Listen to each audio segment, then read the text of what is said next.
As-tu déjà pris une décision et, juste après, pensé « Quelle erreur ai-je faite ?» Ça nous arrive à tous. Il y a des fautes qu'on peut corriger, et d'autres qui ne laissent aucune seconde chance. Aujourd'hui, je vais te raconter une histoire. Elle commence bien, mais finit d'une manière que personne n'aurait imaginée. Tu sais, parfois, on fait tout correctement, mais un seul faux pas change tout. C'est exactement ce qui est arrivé à un prophète. Et sa fin, disons simplement qu'un lion était là. Pendant que tu écoutes, tu verras aussi des peintures à l'huile soigneusement choisies, donnant vie à ce récit de façon inoubliable. Alors, reste avec moi jusqu'au bout, car cette histoire pourrait bien changer ta façon de voir tes propres choix. On y va. On dit souvent que le pouvoir monte à la tête, et c'est exactement ce qui est arrivé à Jéroboam. Choisi pour régner sur Israël, il s'est mis à croire qu'il pouvait tout changer, même la foi du peuple. Au lieu de placer sa confiance en Dieu, il a suivi sa propre route, une route dangereuse. Il avait peur. Peur que son peuple se détourne de lui s'il continuait à aller adorer à Jérusalem. Alors, il a trouvé une solution. Un culte fait sur mesure, un autel imposant, à Béthel, des prêtres de sa propre sélection et une foi remodelée à son avantage. Et le peuple, il a suivi, car lorsque tout le monde fait pareil, cela semble juste, n'est-ce pas? Mais Dieu ne laisse pas l'erreur s'installer dans le silence. Quand il envoie un avertissement, il ne l'envoie ni par lettre, ni par messager moderne. Il envoie des hommes de courage. Et c'est ainsi qu'un prophète entra en scène. Il n'avait ni armée, ni or, ni titre prestigieux. Mais il possédait une force que personne autour de lui ne pouvait égaler, la parole de Dieu. Alors que tous vénéraient leur roi, il leva la voix et déclara « Jéroboam, cet autel que tu as érigé, Dieu le renversera. » Et soudain, sous les yeux de tous, l'autel se brisa en deux, comme si une main invisible avait fissuré la pierre. De l'intérieur, un bruit sourd résonna, brisant le murmure de la foule. Certains reculèrent d'effroi, d'autres restèrent figés, l'esprit incapable de saisir ce qu'ils venèrent de voir. Mais ce n'était pas tout. Jéroboam, qui s'enorgueillissait de son pouvoir, leva la main pour ordonner l'arrestation du prophète, mais son bras resta figé, incapable du moindre mouvement. « Maintenant, dis-moi, si tu étais à sa place, que ferais-tu » Jéroboam, qui quelques instants plus tôt était maître de tout, n'était désormais plus maître de rien. « Je t'en prie, prie pour moi. Demande à Dieu de me guérir. » Le silence pesa sur la foule. Tous attendaient la réponse du prophète. D'un ton aussi ferme qu'à son arrivée, il leva les yeux au ciel et pria. Et soudain, la main du roi retrouva son mouvement. Le soulagement se peignit sur le visage de Jéroboam, mais son esprit comprit qu'il venait de se heurter à une force bien au-dessus de la sienne. Il tenta alors une approche différente. « Viens chez moi, partage mon repas, je veux te récompenser. » Mais le prophète resta de marbre et répondit « Même si tu m'offrais la moitié de ton royaume, je n'accepterai pas. Dieu m'a ordonné. Ne mange pas, ne bois pas, et ne reviens pas sur tes pas. » Sans un regard en arrière, il s'éloigna, fidèle à la mission que Dieu lui avait confiée. Leçon 1. Lorsque Dieu nous donne une directive, nous devons l'obéir sans hésitation. Et maintenant, réfléchis un instant. Cette histoire te rappelle-t-elle une décision que tu as prise et que tu as ensuite regrettée? Un de ces moments où tout semblait parfait jusqu'à ce que tu réalises que tu étais tombé dans un piège? Si ce message résonne en toi, alors n'oublie pas de liker la vidéo et de t'abonner à la chaîne. Non seulement cela soutient ce travail, mais cela permet aussi à plus de personnes d'apprendre à travers cette histoire. Car au final, suivre Dieu sans hésiter est toujours la meilleure décision. Mais l'histoire ne s'arrête pas là. Car parfois, le véritable danger ne vient pas de l'ennemi que l'on affronte en face. Ce prophète avait défié le roi. Il avait tenu tête au pouvoir et avait obéi à Dieu avec détermination. Mais tu sais ce qu'on dit. Parfois, la menace se cache là où on l'attend le moins. Et cette fois-ci, elle prenait une forme bien plus insidieuse. Le prophète avait affronté un roi qui servait d'autres dieux. Il s'était dressé face au pouvoir, sans peur. Il avait obéi à Dieu, sans hésiter. Mais le vrai danger, ce n'était pas Jéroboam, c'était un autre prophète. Et lui, mon ami, il paraissait être un homme bon, expérimenté, connaissait les Écritures, servait Dieu depuis de longues années. Mais il y avait un détail. Il avait menti. Un prophète qui mentirait? Oui, il avait entendu parler du prophète de Dieu. Il savait ce qui s'était passé. Il connaissait l'ordre divin. Et il avait un plan. Que cherchait-il? Peut-être de l'envie, peut-être une fierté blessée, ou juste prouver qu'il avait aussi de l'influence. Mais une chose était sûre. Il voulait rencontrer ce prophète. Il marcha. Il interrogea. Il trouva son chemin. Et il découvrit le prophète assis sous un arbre en train de se reposer. « Alors, c'est toi qui as défié le roi et accompli ce miracle ?» Le prophète leva les yeux. « C'est moi. » L'homme sourit. « Viens chez moi, mangeons ensemble. » Mais le prophète refusa, sans hésiter une seconde. « Je ne peux pas. Dieu a été clair. Ne mange pas, ne bois pas, et ne reviens pas sur tes pas. » Le vieux prophète acquiesça, mais il n'abandonna pas. « Mon fils, tu n'es pas au courant? Un ange de Dieu m'a parlé. Dieu a changé d'avis. Tu peux venir. Maintenant, dis-moi, si un prophète plus âgé, reconnu, un homme respecté de Dieu, vient te voir et te dit qu'il a reçu une nouvelle révélation, le croirais-tu? Eh bien, le prophète l'a cru. Il n'avait ni téléphone pour écrire à Dieu, ni moyen de vérifier cette nouvelle parole. Alors, il a désobéi. Leçon 2. Toute voix qui prétend parler au nom de Dieu n'est pas toujours juste, et là, tout était fini. Car il y a des erreurs qui nous font sourire plus tard, et d'autres qui ne laissent pas le temps de se rattraper. Et le prophète, avez-vous déjà ressenti ce moment où, au fond de vous, vous saviez, mais avez ignoré l'avertissement? Et trop tard, vous avez compris votre erreur? C'est exactement ce qui lui est arrivé. Il suivit le prophète jusque chez lui, et alors que tous partagèrent le repas, quelque chose changea. Une voix intérieure murmurait « Tu as été trompé.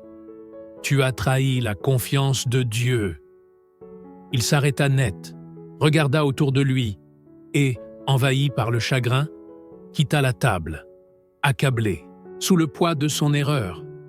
Il le savait pourtant. L'ordre était clair.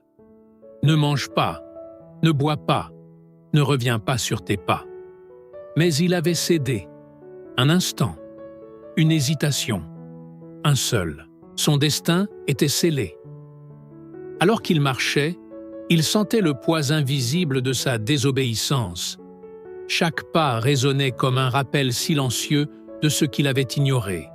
Et soudain, dans une seconde suspendue, la vérité lui apparut. Dans le silence du chemin, une voix intérieure brisa l'air. « Tu as désobéi, tu as brisé l'ordre divin. Et maintenant, tu ne rentreras pas chez toi. » Ces paroles s'abattirent sur lui, lourdes comme une sentence. L'air autour de lui sembla s'épaissir. Plus un bruit. Sans même avoir le temps de comprendre, il continua à avancer, sentant au fond de lui que le retour n'était plus possible.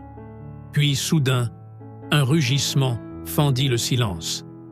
Avant même qu'il ne réagisse, un lion surgit, rapide, précis. L'attaque fut immédiate. Le sol fut taché de sang. Un sceau de justice divine. Mais étrangement, le lion resta là, immobile, sans toucher au corps. À côté de lui, un âne qui passait par là ne bougea pas d'un poil, preuve que ce n'était pas un simple accident. Tous deux restèrent figés, comme si le temps lui-même voulait montrer que cela venait de Dieu. Peu après, la nouvelle arriva aux oreilles du vieux prophète. Il se rendit sur les lieux du drame, observa le corps de celui qui l'avait trompé, puis, dans un souffle, murmura « Cet homme était vraiment un prophète de Dieu ». Mais à cet instant, il était trop tard pour changer le destin. Leçon 3. Certaines conséquences sont irréversibles. Et maintenant, dis-moi, cette histoire t'a-t-elle déjà rappelé une erreur du passé? Un de ces moments où tout semblait parfait, jusqu'à ce que tu réalises que c'était un piège? Si ces mots résonnent en toi, profites-en pour aimer cette vidéo et t'abonner à la chaîne. Ainsi, tu soutiens ce travail et permets à d'autres de découvrir cette histoire et d'en tirer des leçons. Parce qu'au bout du compte, obéir à Dieu sans hésiter est toujours la meilleure décision.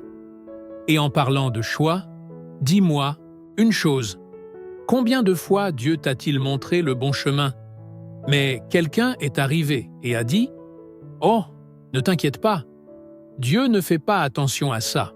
Pas besoin d'être si strict, tout le monde fait autrement. » Ce sont des vieilles croyances, plus personne ne suit cela. Et tu écoutes, et tu fais pareil. Puis, boum, tu réalises que tu t'es trompé. Mais parfois, il est déjà trop tard. C'est ainsi. C'est exactement ce qui est arrivé à ce prophète. Et le pire dans tout ça, ce n'était pas un païen qui l'a trompé. Ce n'était même pas le roi. C'était quelqu'un qui prétendait servir Dieu. Et cela arrive encore aujourd'hui. Un jour, un ami m'a raconté une histoire.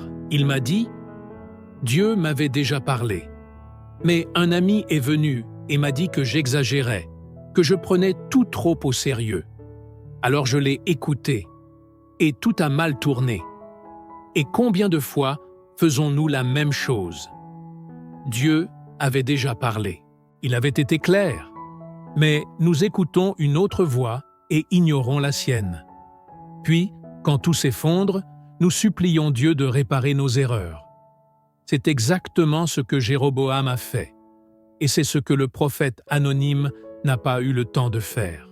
Si Dieu te donne une direction, suis-la. Ne questionne pas. Ne négocie pas. As-tu remarqué qu'il y a toujours quelqu'un qui arrive avec une nouvelle révélation? Dieu m'a dit que maintenant, tu peux faire ceci. Oh, cette partie de la Bible ne s'applique plus. Les temps ont changé. Dieu ne s'intéresse plus à ces choses. Écoute, il y a beaucoup de gens qui parlent au nom de Dieu, alors que Dieu ne leur a rien dit. Et ce n'est pas nouveau. C'est arrivé avec l'ancien prophète. C'est arrivé au temps de Jésus. Ça arrive encore aujourd'hui. C'est pourquoi nous devons toujours tout tester à la lumière de la parole. Si Dieu a déjà parlé, ne t'attends pas à ce qu'il envoie un second avertissement.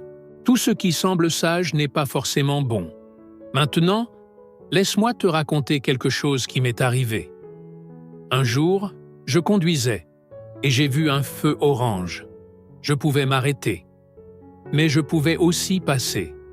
J'ai pensé « Oh, je vais passer, juste un tout petit peu vite. » Devine, il y avait un radar, une amende, de l'argent perdu. Et j'ai encore pensé « Pfff, mais j'ai presque freiné. » Mais presque ne suffit pas, n'est-ce pas?